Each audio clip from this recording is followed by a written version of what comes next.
She's not our problem anymore, my sister told the surgeon's office, while I was on an operating table with my chest cracked open. That same afternoon, she posted a brunch selfie with my parents. Mimosas, white tablecloth. Caption, living our best life. 47 people liked it. My mother commented a heart emoji. My father didn't even know I was in the hospital. Or maybe he did. I still don't know which version is worse. 5 years later, they showed up at my front door. All three of them. And for the first time in my life, I was the one who got to decide. But what I said to them wasn't what anyone expected. Not even me. Before I go on, please take a moment to like and subscribe. But only if you genuinely connect with this story. And drop a comment letting me know where you're watching from and what time it is there. I always love reading those. My name is Dulcie. I'm 33 years old. Now, let me take you back to a Tuesday evening in October 5 years ago, the night my heart stopped in more ways than one. I lived alone in a studio apartment in Hartford, Connecticut, third floor, no elevator. The kind of place where you can hear your neighbor's alarm clock through the wall and the hot water gives out by 7 a.m. I was 28. I worked as a staff accountant at a small firm downtown. The pay was fine, enough to cover rent, groceries, the minimum on my student loans, and my monthly cardiac medication. Not enough for savings. Never enough for savings. Every Sunday evening, I called my mother. It was my ritual. I'd sit on the edge of my bed, dial her number, and wait. She'd pick up. We'd talk for maybe 4 minutes. Then I'd hear it. Meredith's voice in the background, laughing about something, and my mother would say, "I'll call you back, honey." She never did. Not once. I still sent birthday cards, still texted my father on Father's Day, still asked about Thanksgiving plans, even though the answer was always some version of "we'll let you know," followed by silence. I hadn't even updated my emergency contact form at the doctor's office. It still listed my parents' home number, the same one from when I was 19. I kept meaning to change it, but changing it would mean admitting there was no one else to put down, and I wasn't ready to admit that. But then I'd open Instagram, and there they were. My parents at the country club with Meredith and her husband, my parents at a seafood restaurant, clinking glasses. A family vacation to Cape Cod, 3 beach chairs, not 4. I was never in the photos. I was never invited. One night, I scrolled back 3 years. 3 Thanksgivings, 3 Christmases, 3 birthdays. I wasn't in a single image. I remembered something my father said at the dinner table when I was 16. He put his fork down, looked at me, and said, "We've spent $140,000 on your heart so far. Your sister hasn't cost us a dime in medical bills. Think about that." I thought about it every day. Meredith was 3 years older than me, and she had always been the sun in our family's solar system. Beautiful, confident, the kind of person who could walk into a room and rearrange the gravity. My parents paid her full tuition at a private university in Boston. They bought her a condo when she graduated. They co-signed her first car, a white Audi, which she posted about 12 times. I took out federal loans. I went to a state school. I drove a used Civic with a cracked windshield for 2 years before I could afford to fix it. But the money wasn't the worst part. The worst part was the pattern. Every time I shared something I was proud of, a raise, a finished project, a small win, Meredith would call our parents that same week with something bigger. A promotion, a new boyfriend, a trip to Barcelona, and my news would vanish, like a candle next to a floodlight. I texted my mother once after I found out I'd passed my CPA exam. She replied 6 hours later, "That's nice, honey. Did you hear Meredith got engaged?" 2 exclamation marks for Meredith, 1 line for me. There was one person in the family who never forgot me, though. Uncle Richard, my father's younger brother. Every year on my birthday, he called. Same time, 7 p.m. He'd say, "Happy birthday, kid. You doing okay?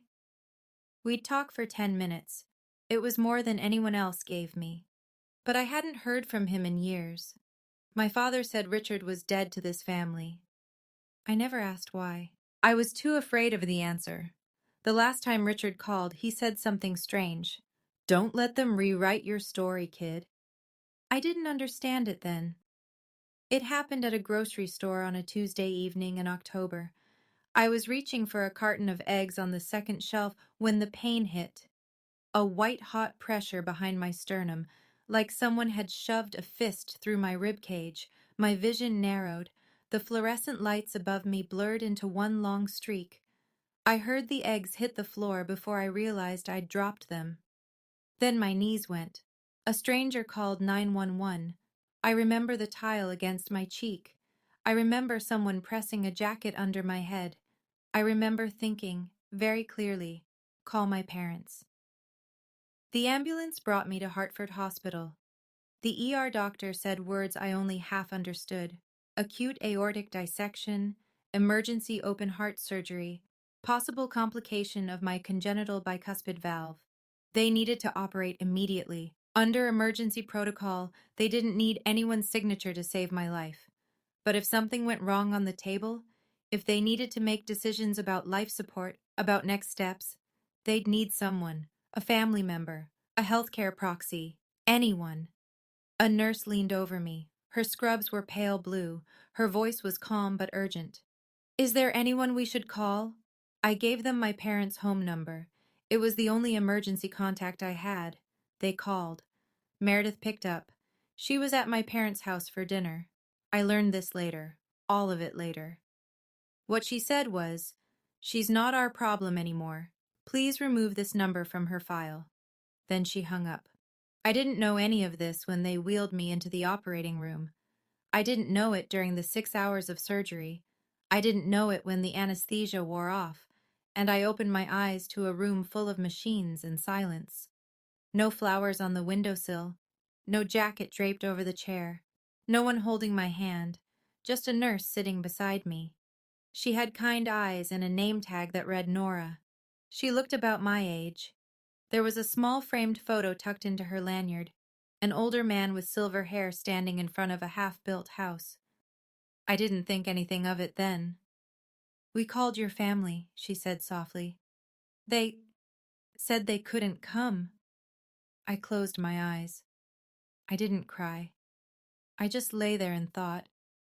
They couldn't come, or they wouldn't. I spent 2 weeks in the hospital. The first 3 days, I couldn't sit up without help.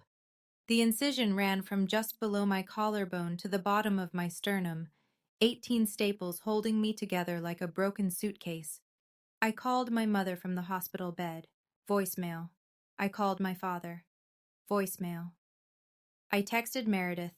Just 3 words. "I'm in the hospital." She saw it. The little blue check marks confirmed it. No reply. On day 5, a woman from the billing department visited my room. She was kind about it, but the numbers weren't. The total charges before insurance, over $180,000. My employer-sponsored plan covered a portion, but the copay and deductible alone came to roughly $35,000. I didn't have $35,000. I didn't have $5,000. On day 9, my supervisor emailed. The subject line was "Restructuring Update." The body was polite and empty. Due to my extended leave, my position would be reevaluated. No guarantees when I returned. I was lying in a hospital bed with a split chest, hemorrhaging money I didn't have, about to lose my job, and not a single person from my family had called, texted, or visited. That night, I couldn't sleep. I picked up my phone and opened Instagram. Meredith's latest post was 3 days old, posted the weekend after my surgery. A family dinner at an Italian restaurant, my father cutting into a steak, my mother laughing mid-sip, Meredith in the center, glowing. Caption: Sunday dinner with my favorite people. I scrolled to the comments. A college friend of Meredith's had written, "Where's your sister?" Meredith's reply, "Oh, she's doing her own thing. You know how she is. Her own thing. I was learning to breathe without a machine. They discharged me on a Thursday, 3 weeks after I'd collapsed in the grocery store. I took a cab home because there was no one to drive me. The driver helped me with my bag. He was gentler with me than my own father had been in years. My studio was on the 3rd floor. No elevator. I made it up the stairs in 4 stops, gripping the railing with both hands, my chest burning with every breath. By the time I reached my door, I was drenched in sweat and shaking. Inside, everything was exactly as I'd left it. A coffee mug in the sink, a jacket on the back of the chair, a life no one had checked on. Over the next week, the mail arrived like a series of verdicts, a payment plan from the hospital, a severance letter from my company, minimal, clinical, a notice from my landlord, lease renewal, rent increasing by $200 a month. I sat at my kitchen table and stared at the stack. Then I picked up my phone and called my father one more time. He answered. Dulcie. Dad, I had heart surgery. I almost died. A pause. Meredith mentioned something. Are you calling to ask for money? I'm calling because I almost died and nobody came. 5 seconds of silence. I counted. We all have our own problems, Dulcie. You're an adult. Click.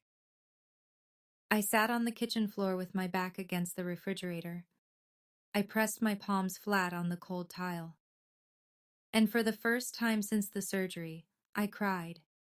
Not because of the pain, not because of the bills, because I finally stopped pretending. They didn't come because they were busy. They didn't come because they chose not to. Then the doorbell rang. I wasn't expecting anyone. I looked through the peephole. A man stood in the hallway, mid-50s, silver at the temples, brown corduroy jacket. I didn't recognize him at first. Then I saw his eyes. They looked just like my father's, but warmer. It was a Tuesday, 6 days after I came home from the hospital. I opened the door. The man smiled, not wide, not bright, just enough. Dulcie, he said. It's been a long time. His voice unlocked something in my memory. Birthday calls. 7 p.m. Happy birthday, kid. Uncle Richard? He nodded. Can I come in? We sat at my kitchen table, the same table where the hospital bills and severance letters still sat in a pile. He didn't look at them. He looked at me, at the way I held my mug with both hands because the left one still trembled from the medication, at the way I sat hunched forward because sitting straight pulled on the staples. A nurse I know called me, he said. She told me what happened. She told me no one came. Nora. The photo on her lanyard. The man with silver hair in front of a half-built house. That was Richard. It had to be. Richard didn't rail against my father. He didn't curse Meredith's name. He just sat across from me in that small kitchen and said quietly, I know what it's like. Your dad did the same thing to me. 15 years ago. I asked him. I had to. Why did he cut you off? I went bankrupt, Richard said. Lost everything. My business, my house, my wife. Your father told the whole family I was a deadbeat, an embarrassment. Your mother went along with it. I haven't been inside their house since. I stared at the table. The pattern was the same. Fail. Become expensive. Get erased. Richard placed his hand flat on the table. I didn't come to talk about the past, Dulcie. I came because I have something for you. My pulse quickened. What? He shook his head. Not today. You need to rest first. I'll come back Thursday. Thursday? Thursday, he said. And he left. I stood at the window and watched him walk to his truck. An old Ford, clean but worn. He didn't look back. But he'd come. He was the only one who came. 3 days later, I got a text from a college friend named Jess. Hey, are you okay? I saw Meredith's post. I opened Facebook. I hadn't checked Meredith's page since the hospital.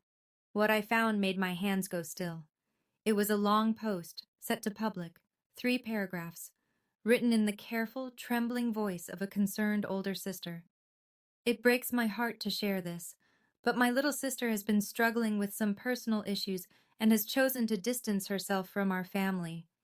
We've tried everything: called, texted, invited her to holidays. She refuses. Please keep her in your prayers. Mental health is no joke. 212 likes, 81 comments. I read them one by one. You're such a good sister. Some people just push away the ones who love them. Praying for your family, Meredith. You can't help someone who doesn't want to be helped. Every comment was a nail.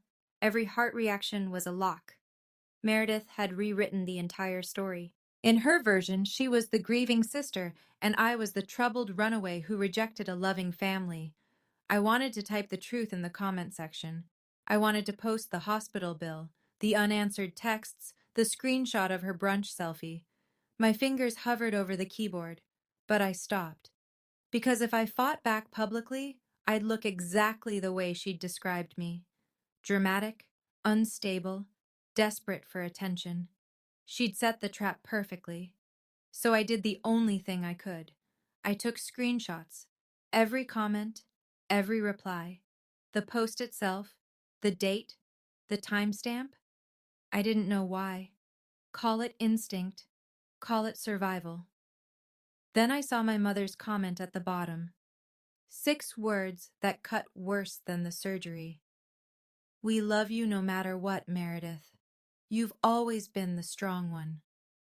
The strong one, which made me the weak one, publicly, permanently. That night, I couldn't sleep. I sat in bed with my laptop and started going through everything: emails, texts, calendar entries, 3 years of communication with my family laid out in a timeline. And the pattern was so clear, I couldn't believe I'd missed it. 3 Thanksgivings ago, I emailed my mother asking about dinner plans. She replied, "Meredith said you had plans already." I never said that. 2 Christmases ago, I called my father to wish him Merry Christmas. He said, "Meredith told us you didn't want gifts this year." I had already mailed a package to their house. No one ever mentioned receiving it. 1 year ago, I sent my parents an email invitation to a small ceremony at the accounting firm. I'd earned my CPA certification. Nobody came. When I asked my mother, she said, "We never got an invitation, honey." I checked my sent folder. The email was there. Delivery confirmed. 3 holidays, 3 lies, all filtered through Meredith. I didn't have proof yet. Not the technical kind. But the math was simple. Every time I reached out, Meredith had already told my parents a different story. I was busy. I didn't want to come. I wasn't feeling well. A wall of small lies built brick by brick until my parents believed I was the one pulling away. She hadn't just ignored me during surgery. She'd been erasing me for years. The surgery was simply the first time the consequences were visible. I closed my laptop and sat in the dark, and I remembered something. The last birthday call from Uncle Richard years ago. His voice, steady and warm. "Don't let them rewrite your story, kid." He'd known. Even then, he'd known. I just hadn't been ready to hear it. I called Meredith the next morning. She picked up on the 4th ring.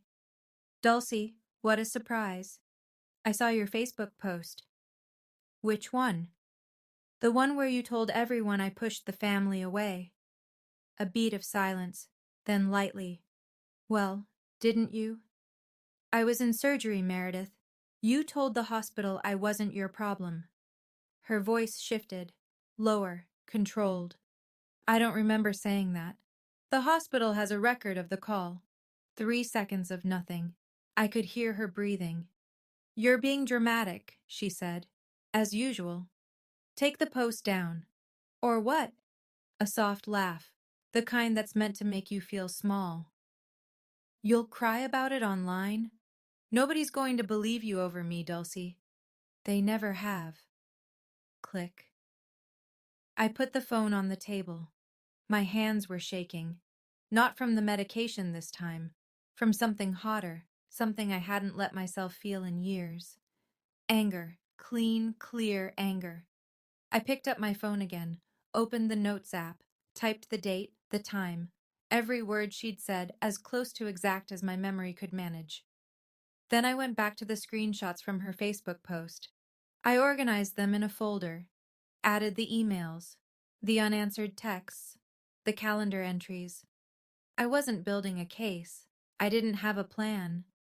I was just doing what every person does when they've been gaslit for a decade. I was making sure I couldn't be made to doubt myself again.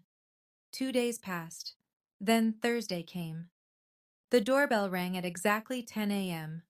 Uncle Richard, right on time, and this time he was carrying a thick manila envelope under his arm.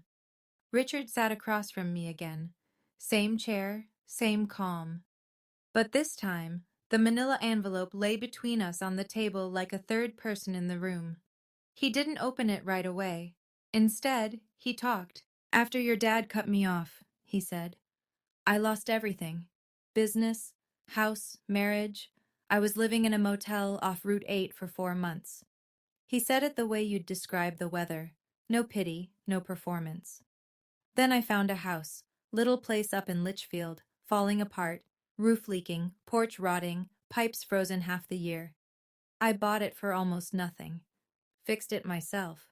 Took 8 months. Sold it for 3 times what I paid." He leaned back. "Then I did it again. And again. 10 years later, I owned several properties. No partners, no investors. Just me, a truck, and a whole lot of stubbornness." I watched his hands as he spoke. Rough hands, working hands, the opposite of my father's. "I never had kids," he said, "and I watched your dad raise you two, from a distance, but I watched. I saw what he did to you, Dulcie. Same thing he did to me. If you cost him something, you were the problem." He slid the envelope across the table and opened the flap. The first thing he pulled out was small, silver, worn smooth at the edges. A key. "This is the key to a house," he said. "A real house, in Litchfield. 3 bedrooms, a porch, half an acre of yard. It's yours." I stared at it. "What do you mean it's mine?" "I bought it 6 years ago, fixed it up myself. I put your name on the deed the day you turned 25. I just never told you." I picked up the key. It was warm from his hand. "There's more," he said.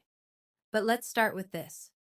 Richard reached into the envelope again and pulled out 2 sheets of paper, folded in thirds, handwritten, blue ink. His penmanship was surprisingly neat for a man with calloused hands. "Read it when I leave," he said, "but I'll tell you the short version." He told me he'd been watching, not in a dramatic way, but in the quiet way people watch when they can't intervene. He followed my social media. He saw Meredith's posts. He saw who was in the photos and who wasn't.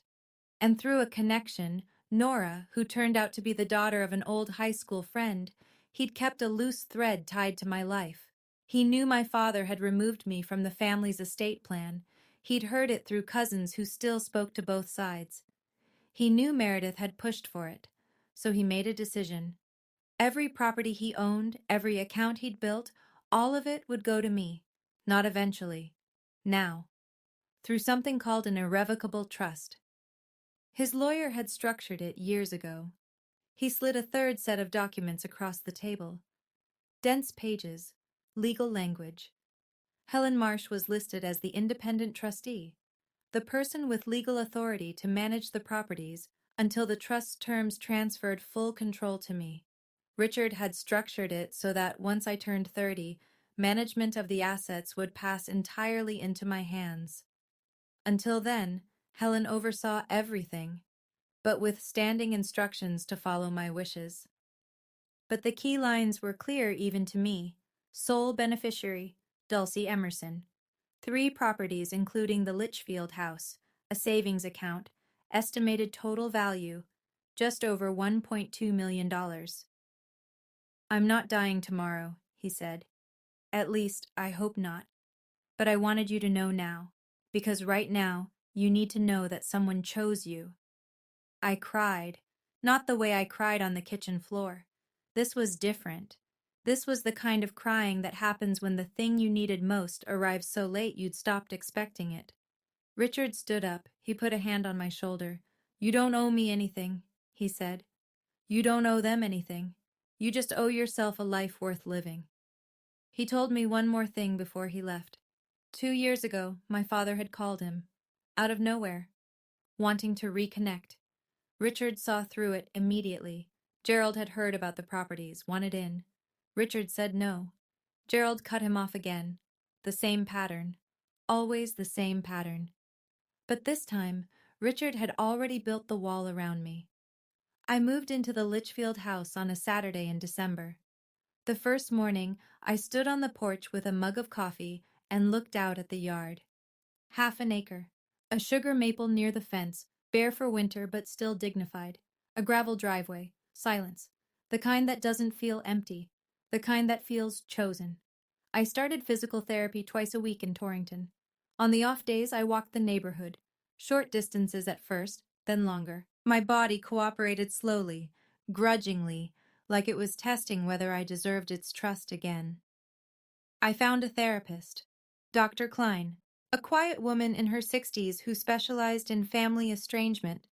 In our first session, she used phrases I'd never heard before: emotional parentification, scapegoat dynamics, covert favoritism. She said them like diagnoses, and for the first time, the pattern of my life had a shape I could name. I got a new job, freelance accounting at first, then a staff position at a small firm in Litchfield. The commute was 8 minutes. The office had a window. My boss didn't count what I cost. I stopped calling my family. I didn't block anyone. I just stopped reaching out. And nobody reached back. No calls on my birthday, no texts on Thanksgiving, no Christmas card, nothing. The silence confirmed everything Dr. Klein had named. I kept every screenshot, every email, every record. Not for revenge. Dr. Klein was clear about that.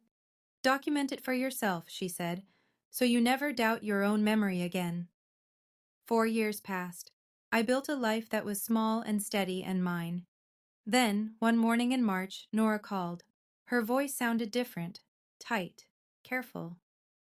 "Dulcie, your uncle is in the hospital." She paused.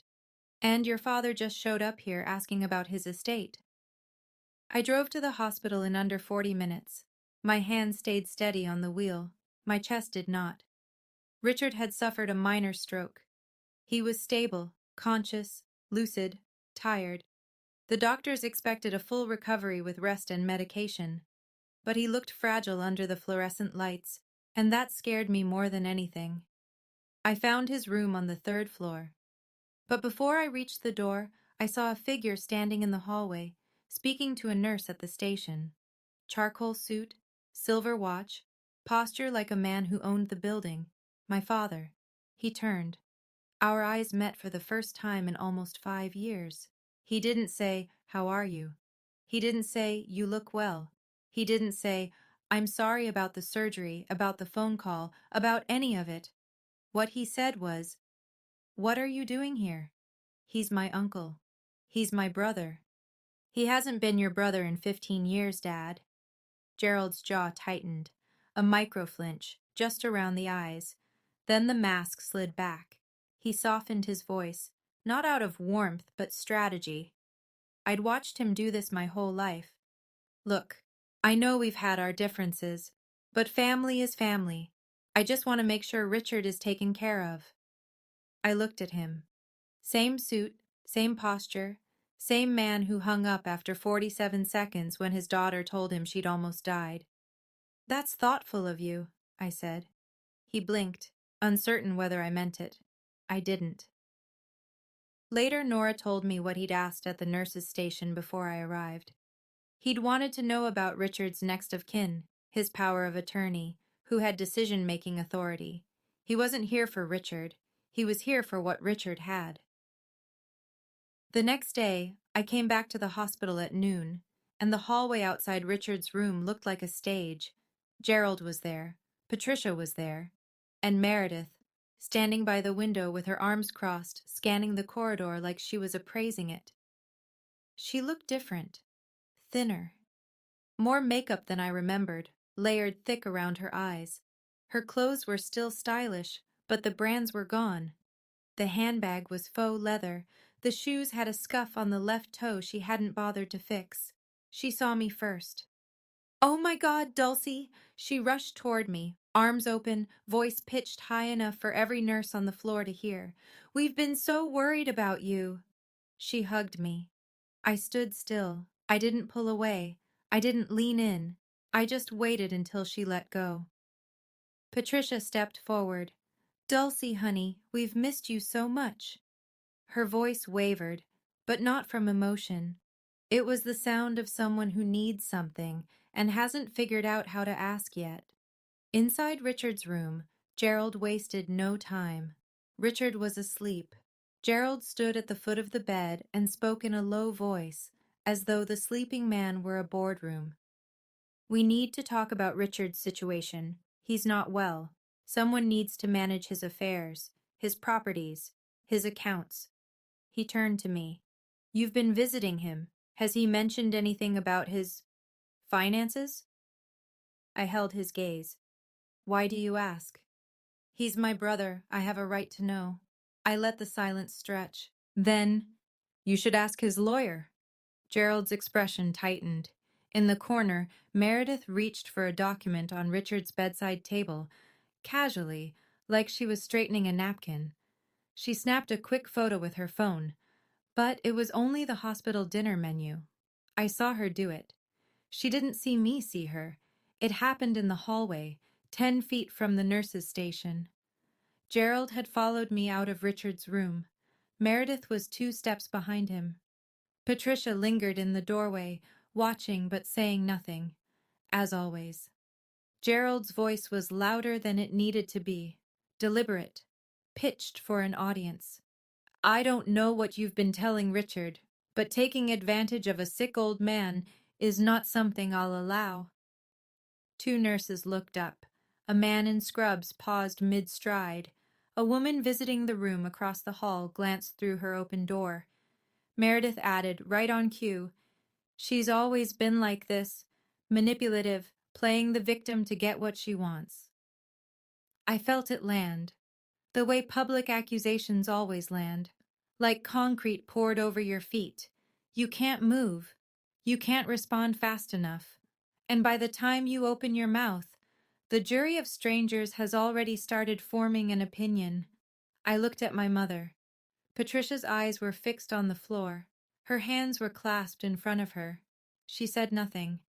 Of course she didn't. I turned back to Gerald. My voice came out quieter than his, steadier. "I haven't asked Uncle Richard for anything. He came to me, and you know exactly why." Gerald took a half step forward. "We'll see about that. I'm calling a lawyer." "You should." I turned and walked toward the elevator. I pressed the button. The doors opened. I stepped in. The doors closed. And then, only then, I let my hands shake. In the car, I pulled out my phone and called Helen Marsh, Richard's attorney. "Helen, they're going to challenge the trust. What do we do?" "We don't do anything," Helen said. Her voice was calm as still water. "The trust is irrevocable. They can't touch it." Then she added, "But if they cause a scene, I have something that might help. Richard asked me to hold on to it." I met Helen at her office the following afternoon.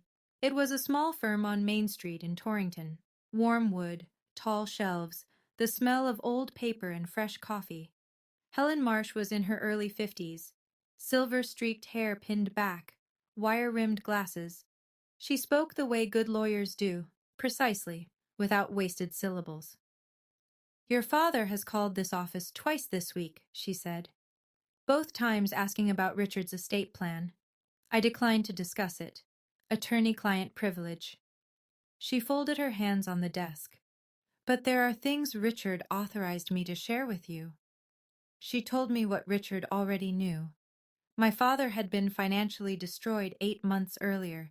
He'd sunk his entire retirement, everything, into a commercial real estate development on the shoreline. The project collapsed, permits denied, partners pulled out. Gerald doubled down, borrowing against the family home through a second mortgage and a home equity line of credit. The investment collapsed. He defaulted on the loans 8 months ago. The house was underwater. He owed far more than it was worth. The bank had filed a foreclosure lawsuit. In Connecticut, that process takes over a year, sometimes two. But the outcome was already certain. It wasn't a question of whether they'd lose the house. It was a question of when. Meredith was in no better shape. Her divorce had been finalized a year prior. Her ex-husband took most of the liquid assets. The condo she'd been living in, the one my parents bought, the one they'd put in their own name, was tied to the house. It was part of the bank's collateral. Your father contacted Richard 2 years ago, Helen continued. Wanted to reconnect. Richard knew immediately what he was after. He refused. Your father stopped calling. Helen opened a drawer and placed a small envelope on the desk. Sealed. Handwritten label. To be opened when Gerald comes asking. Richard left this with me 2 years ago, she said. He told me you'd know when the time was right. I picked it up. It was light. I turned it over in my hands. I didn't open it. Not yet. Something told me this letter was meant for a room full of people, not a lawyer's office on a Tuesday. Richard was discharged from the hospital on a Friday. I drove him home to his main property, a restored colonial on 12 acres outside Litchfield.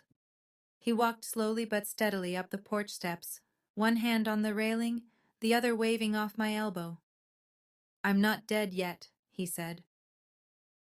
2 weeks later, he called me.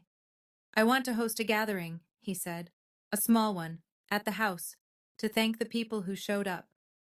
He listed the guests, me, Helen, Nora, his neighbor Jim and Jim's wife, a cousin named Aunt Carol from my mother's side who'd always been kind, 2 old friends from his contracting days, maybe 15 people total.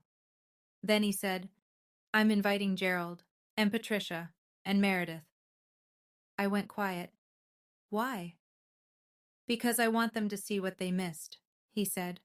And I want them to hear it from me, not secondhand, not through lawyers, from me, in my house, in front of people who matter. I told him I was nervous. He said he understood. Bring your folder, he said, the one you've been keeping. I hadn't told him about the screenshots, the emails, the phone records, but he knew. Of course he knew.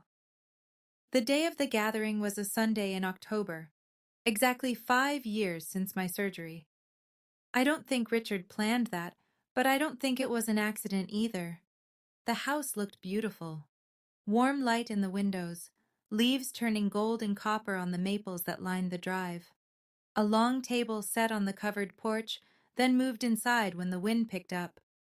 Gerald arrived in a suit, force of habit, I assumed. But it hung looser on his frame than it should have. He'd lost weight. Patricia walked a step behind him, gripping her purse with both hands.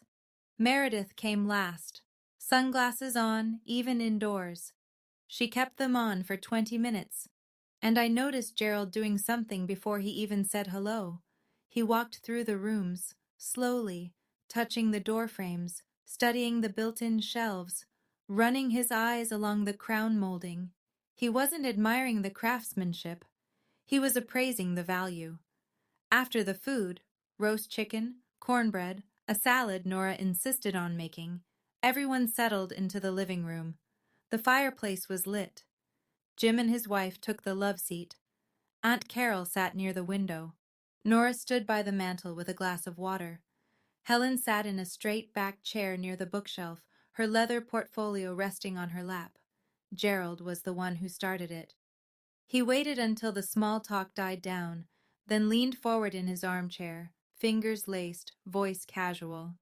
Richard, I've been thinking. You're not getting younger. None of us are. A practiced laugh. Have you given any thought to estate planning? I mean real planning. Family should look after family. Richard sat in his wingback chair near the fire. He looked smaller than he used to. The stroke had taken some of his weight, but his eyes were the same, steady, clear, missing nothing. I have, actually, he said. That's part of why I invited everyone today. Gerald's face opened. The tension around his jaw released. I watched the calculation happen in real time. He thought he'd won. He thought Richard was about to hand him something. Meredith leaned in. Uncle Richard, you know we'd take such good care of everything. She placed her hand over her heart. We're family. The word family in her mouth sounded like a currency. Richard let the silence hold for 3 full seconds. Then he looked at me. I met his eyes. He raised an eyebrow, barely perceptible. I gave a small nod. He turned to Helen. Helen, would you mind? Helen stood. She opened her portfolio. She removed a single document, and in the voice of a woman who had read 1,000 contracts and never once flinched, she said, Mr. Richard Emerson established an irrevocable trust 4 years ago. The trust holds 3 properties and a savings account.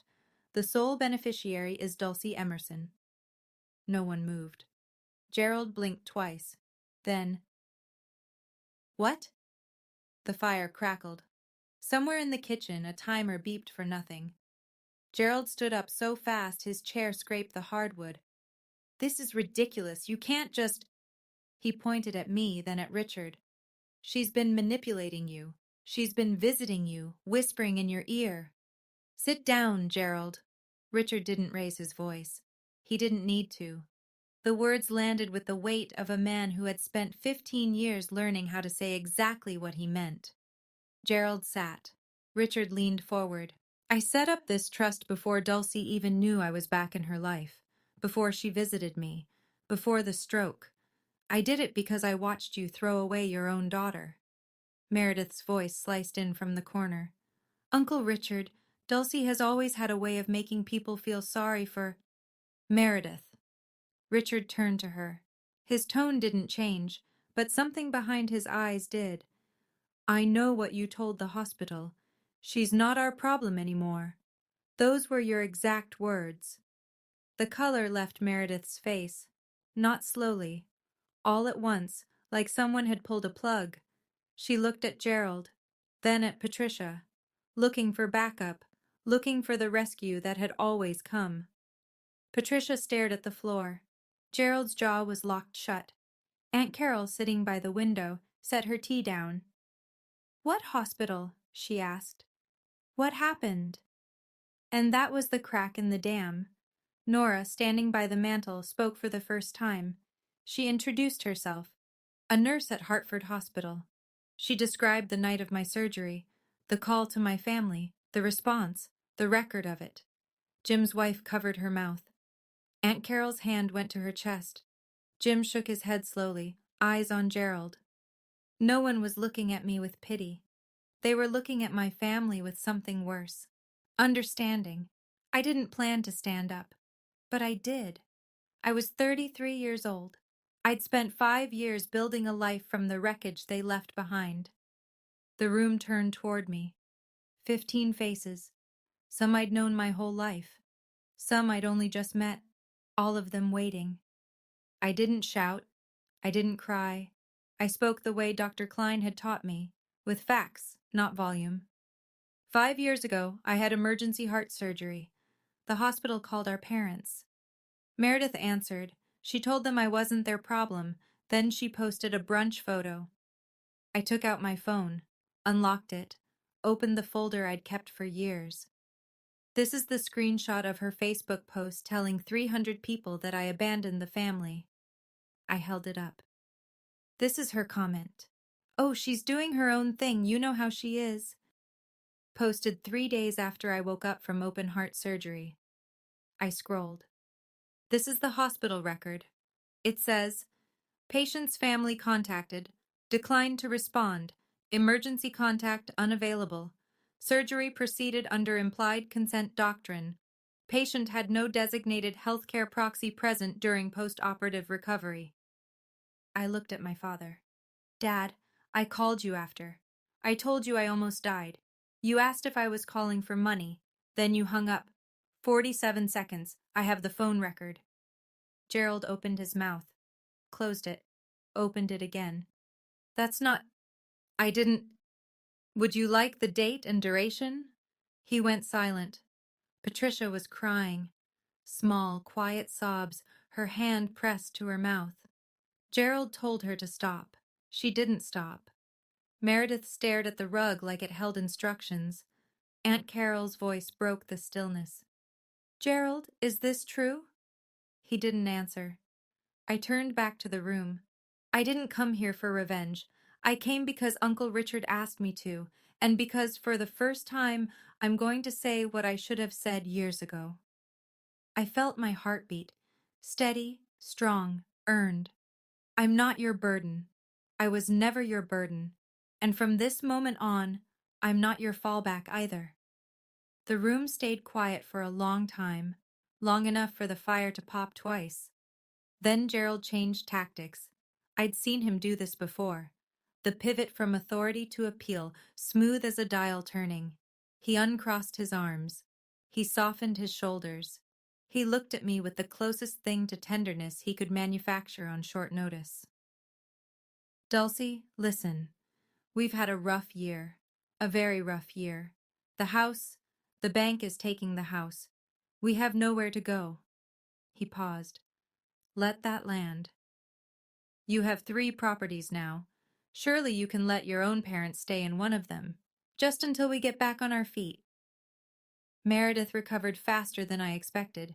She sat up straight, smoothed her hair, and said, Yeah, Dulcie, this is a chance to show you're the bigger person. I looked at her. 5 seconds. I counted them the way I'd counted my father's silence on the phone. The bigger person, I repeated. You mean the person you told the hospital wasn't your problem? Meredith's composure cracked, just at the edges. I was stressed. I didn't mean... You posted a brunch selfie that afternoon, Meredith. Living our best life. You weren't stressed. You were celebrating. Gerald cut in. Enough about the past. We need help now. I turned to him, slowly, the way you turn to face a thing you've been running from your entire life. You needed me to be your daughter when I was in surgery. You chose not to be there. I needed you to be my father when I called. You chose not to be. Now you need something from me. I let the words settle, and for the first time, I get to choose. I reached into my bag and pulled out the small envelope Helen had given me, the one with Richard's handwriting on the front, to be opened when Gerald comes asking. Uncle Richard gave me this 2 years ago, I said. He told me to open it when you came asking for help. Richard, sitting in his wingback chair, gave a single nod. I broke the seal. 2 sheets of paper, folded once, blue ink, same neat handwriting. I read it out loud. I kept my voice even. No performance, no flourish. Just words on a page in a room full of witnesses. Dear Dulcie, if you're reading this, it means Gerald has run out of money and come looking for mine. I want you to know, you don't owe him anything. He made his choice when he let you wake up alone in that hospital room. I took a breath. But I also want you to know this. Cruelty is a choice, and so is mercy. Whatever you decide, I'll respect it. You've earned the right to choose for yourself. That's all I ever wanted for you. Uncle Richard. I lowered the letter. Aunt Carol wiped her eyes with the back of her hand. Jim's wife was holding his arm. Nora stood by the fireplace, perfectly still, her face unreadable but her eyes bright. Gerald stared at his own hands, spread flat on his knees. He said nothing. For perhaps the first time in my memory, Gerald Emerson had no argument, no angle, no counter. Then Patricia spoke, quiet, broken. Dulcie, I'm sorry. I should have come to the hospital. I knew. Meredith told me it wasn't serious. But I should have checked. I should have come. The room seemed to inhale. She knew. She'd always known. She hadn't been lied to. She'd been given a convenient excuse, and she'd taken it. That was worse. I folded the letter and placed it back in the envelope. I set it on the side table next to Richard's chair. Then I straightened and addressed the room. Not just my parents. Everyone. I'm not going to let you lose your home and sleep on the street. That would make me like you. And I'm not like you. Gerald's head snapped up. Something flickered across his face. Relief, maybe, or the beginning of it. I didn't let it settle. As trustee, Helen has prepared a 6-month lease for the cottage on Maple Street. I've approved the terms, one of Uncle Richard's properties. It's small but clean, market rate rent. If you can't pay immediately, the first 2 months are deferred. Helen opened her portfolio and produced a short stack of papers. She set them on the coffee table between us. Gerald looked at the documents, then at me. A lease? You're going to charge your own parents' rent? You charged me for being alive, Dad. You counted every dollar you spent on my heart, 140,000. You told me that at the dinner table when I was 16. So, yes, market rate. He flinched. The number hadn't changed. He just hadn't expected to hear it from my mouth in front of people. There's one more condition, I said. Meredith takes down the Facebook post, the one where she told 300 people I abandoned the family. She posts a correction, a real one, or the lease is off the table. Meredith stared at me. You can't be serious. I'm extremely serious. I looked at each of them, Gerald, Patricia, Meredith, one at a time. You have a week to decide. Helen has the paperwork. Then I walked out to the porch. The October air hit my face. Cool, clean. The sugar maples along the drive were blazing red and gold. I breathed in, deep, full. For the first time in 5 years, my chest didn't ache. The week after the gathering, my phone buzzed more than it had in 5 years combined. Aunt Carol called first. She talked for 40 minutes. Not about the trust or the money, but about me. About how Meredith had told the extended family I'd moved out west and wanted space. About how no one questioned it because Meredith told it so convincingly, with just the right amount of sadness in her voice. I had no idea, Dulcie. None of us did. She made it sound like you wanted to disappear. Carol had already told the rest of the family, cousins, an uncle in Vermont, my mother's sister in New Hampshire. The truth spread the way truths do when they've been held underwater too long. Fast, messy, impossible to contain. I started receiving messages from people I hadn't heard from in years. I'm so sorry. I should have asked. I can't believe Gerald let this happen. Each one was a small stitch in something that had been torn for a long time. Meredith's Facebook post was deleted within 3 days of the gathering, but she didn't post a correction. The comments section had already turned. Someone had asked pointed questions, then more. She locked her profile, then deactivated it entirely. Gerald and Patricia signed the lease on day 6. Helen handled the paperwork. Gerald signed without looking at me. Patricia signed with shaking hands. As they were leaving, Gerald paused at the door. He didn't turn around. He just stood there for a few seconds, one hand on the frame, like he was deciding whether to say something. Then he walked out. It was the first time I'd ever seen my father hesitate. They moved into the Maple Street cottage the following weekend. 2 bedrooms, 1 bathroom, a small yard, modest, clean, enough. I didn't feel triumph. I didn't feel joy. I sat on my own porch that evening with a mug of tea and stared at the darkening sky and felt something Dr. Klein had warned me about. Closure doesn't always feel like victory, she'd said. Sometimes it just feels like quiet. She was right. But then Nora called, and she told me something that cracked the quiet wide open. Dulcie, I need to tell you something about your mother. She called the hospital 1 week after your surgery, 2 in the morning. She asked if you were alive. Then she hung up, didn't leave her name, but I took that call. I remember, because she was crying. I didn't say anything for a long time. Nora waited. She was good at that. Good at sitting in silence with someone whose world had just tilted sideways. She knew, I finally said. She knew, Nora confirmed. I set down my tea. My hands were steady, but something inside my chest, something deeper than the scar, ached in a way I hadn't felt in years. Patricia had called. At 2 in the morning, 1 week after her daughter's heart was cut open and sewn shut, she'd picked up the phone, dialed the hospital, and asked a stranger if I was still breathing. Then she hung up, went back to bed, and didn't call again for 5 years. I sat with that for a long time.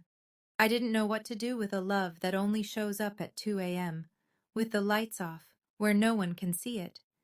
Dr. Klein said it was the most common form of complicity, not hatred, not indifference, cowardice dressed up as loyalty. A month after the gathering, Meredith called me. I almost didn't pick up, but something in the timing felt different. It was late, past 10. Meredith never called late. Her voice was flat. No sweetness, no performance, just fatigue. I took the post down. I know, you didn't post a correction. I can't. If I do that, everyone will know That you lied? They already know, Meredith. A long silence. I could hear her breathing, ragged, unsteady. I don't know when I became this person, she said. I waited. She didn't say anything else. I can't answer that for you, I said, but you might want to talk to someone who can. She hung up without saying goodbye. In the weeks that followed, I heard the rest through Carol. Meredith had lost most of her friends after the divorce. Now, with the family knowing the truth, she'd lost her last audience. She was living in the Maple Street cottage with our parents, the 3 of them sharing 2 bedrooms in a house that belonged to the sister they'd discarded. I wrote 1 line in my journal that night, not for anyone else, for me. I didn't enjoy her pain, but I won't pretend it wasn't fair. 3 months after the gathering, my father came to my door. It was a Wednesday afternoon. No call beforehand, no text. I saw him through the window before I heard the knock, standing on my porch in a wool coat that was too thin for November, his hands in his pockets. I opened the door. He looked different, not just older, smaller. The suit was gone. He wore a flannel shirt and khakis. His shoes were scuffed. His eyes were red but dry. He didn't ask to come inside. He stood on the porch and spoke. "The surgery," he said. "Your heart surgery." I knew. Meredith told me the hospital called. I told her to handle it. I didn't ask what she said. Why? He looked past me at the sugar maple in the yard. Its branches were bare. "Because I was ashamed," he said, "of how much your medical bills cost, of what it said about me as a provider. Every time you got sick, it felt like a reminder that I couldn't fix everything, and He stopped, swallowed, "and I punished you for it." I stood in the doorway. The wind moved through the yard. Somewhere down the road, a dog barked. I didn't hug him. I didn't slam the door. I just listened. "I'm not asking you to forgive me," he said. "I know I don't deserve it." "You're right," I said. "You don't." He nodded, slowly, the way a man nods when he's heard the truth, and it's exactly the weight he expected. He turned to go, got 2 steps down the porch stairs. "Dad?" He stopped, turned. "Pay your rent on time." Something passed across his face. Not quite a smile, not quite relief. Something closer to recognition. That this was more than he'd earned, and he knew it. He nodded once. Then he walked to his car and drove away. A year passed, then another.